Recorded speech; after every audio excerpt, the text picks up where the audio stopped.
அனைவருக்கும் வணக்கம். உங்கள் திருப்பூர் காளீஸ்வரி பேசுகிறேங்க. நம்ம இப்போ இந்த வீடியோவில் பார்க்க போகிறது பார்த்தீங்க அப்படின்னா புத்தாண்டு பலன்கள் சிம்ம ராசிக்கு எப்படி இருக்குன்னு பார்க்கலாங்க.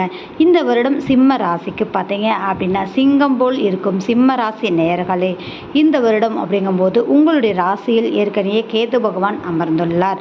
இந்த வருடங்களில் உங்களுக்கு எந்த மாதிரியான சேலஞ்சுகள்லாம் இருக்கும், எதுலெல்லாம் சாதிப்பீங்க அப்படிங்கும்போது பார்த்தீங்கன்னா எந்தெந்த விஷயங்கள்லாம் கவனமாக இருக்கணும் அப்படிங்கும்போது இந்த வருடம் அப்படிங்கும்போது பார்த்தீங்க அப்படின்னா உங்களுக்கு தொழில் ரீதியான செயல்பாடுகள் விரிவாக்கம் சார்ந்த விஷயங்கள் நீங்கள் செய்யும்போது உங்களுடைய ஜாதகத்தை மேற்கொண்டு அதன் ரீதியாக நீங்கள் செயல்படுத்தும் போது வெற்றிகரமாக இருக்கும்.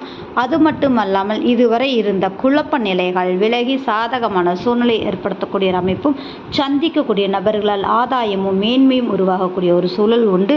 குடும்ப ரீதியான சுப நிகழ்வுகள் ஏற்படுவதற்கான ஒரு அமைப்பும் சொத்து ரீதியான விஷயங்களுக்கு சாதகமான ஒரு அமைப்பும் ஏற்படுது. அரசாங்கம் அரசியல் ரீதியாக இருக்கக்கூடிய தடைகள் விலகி சாதகமான காலகட்டத்தை உருவாக்கக்கூடிய ஒரு அமைப்பும் படிக்காத குழந்தைகள் படிக்கக்கூடிய உற்சாகமாக இருக்கக்கூடிய வருடம் அப்படின்னே நம்ம சொல்லலாங்க. வெளியூர் வெளிநாடு சார்ந்து இருக்கக்கூடியவங்களுக்கு குடியுரிமை சட்டம் கிடைக்கக்கூடிய தன்மையும் அதே மாதிரி பயணங்கள் மேற்கொள்ளணும்னு இருக்கக்கூடியவங்களுக்கு நிச்சயமாக கூடி வரக்கூடிய தன்மைகள் நிச்சயம் இருக்குது அப்படின்றது தான். அது மட்டும் அல்லாமல் குழந்தை ரீதியாக பார்த்தீங்க அப்படின்னா குழந்தை பாக்கியத்திற்காக காத்துட்டு இருக்கக்கூடிய நபர்களுக்கு குழந்தை பாக்கியம் கிடைக்கக்கூடிய தன்மையும் அதனோடு குழந்தைகள் ரீதியான வாழ்க்கையில் அடுத்த பரிணாம வளர்ச்சிக்காக வேலை ரீதியாகவும் இடமாற்ற ரீதியாகவும் நடக்கக்கூடிய சூழ்நிலை கட்டாயம் உண்டு அப்படின்றது தான். எதிர்பாராத லோபத்தையும் நிச்சயம் கண்டிப்பீர்கள். அதாவது உங்களுடைய ராசிக்கு அட்டமாதிபதியாக இருக்கக்கூடிய குரு பகவான் உங்கள் ராசிக்கு 12ஆம் இடத்திற்கு வருகிறார். மறைவு ஸ்தானாதிபதி மறைவு ஸ்தானத்திற்கே வருகிறார் என்னும்போது யோகங்கள் உங்களுக்கு கூடி வரக்கூடிய தன்மை அப்படின்னே சொல்லலாங்க. அதே மாதிரி இந்த காலகட்டங்கள் அப்படிங்கும்போது நீங்கள் பட்ட கஷ்டங்கள் அனைத்துமே விலகி சாதகமான சூழ்நிலையை சந்திக்கக்கூடிய அமைப்பும் திருமணம் மற்றும் குழந்தை பாக்கியம் சுப நிகழ்வுகள் மற்றும் சொத்து உரிமை சார்ந்த விஷயங்கள் அனைத்துக்குமே சாதகமான காலகட்டத்தை ஏற்படுத்தக்கூடிய அமைப்பு உண்டு அப்படின்றதான். வழக்கு ரீதியாக செல்லக்கூடிய அமைப்புகளில் மட்டும் நிதானமாக நீங்கள் செயல்படுவது உங்களுக்கு மேன்மையை அளிக்கும். கமிஷன் ரீதியாக இருக்கக்கூடியவங்களுக்கு அபரீதமான லாபத்தை சந்திப்பீர்கள்.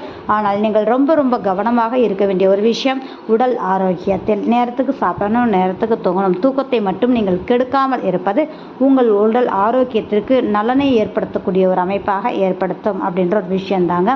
அது மட்டும் அல்லாமல் குடும்ப ரீதியாக பிரிந்த உறவுகள் சேரக்கூடிய அமைப்புகளும் கணவன் மனைவி உறவுகளுடைய பார்த்தீங்கன்னா கருத்து வேறுபாடுகள் உறவுகள் ரீதியாக கசப்பு தன்மை எல்லாமே விலகி அந்த உறவுகள் சேரக்கூடிய ஒரு அமைப்பும் அது பலமாக இருந்து சேரும் அமைப்பிலான குழந்தை பாக்கியமும் நிச்சயம் கிடைக்கக்கூடிய ஒரு வருடமாகவே இந்த வருடம் அமையுது அப்படின்ற ஒரு விஷயம்தான்.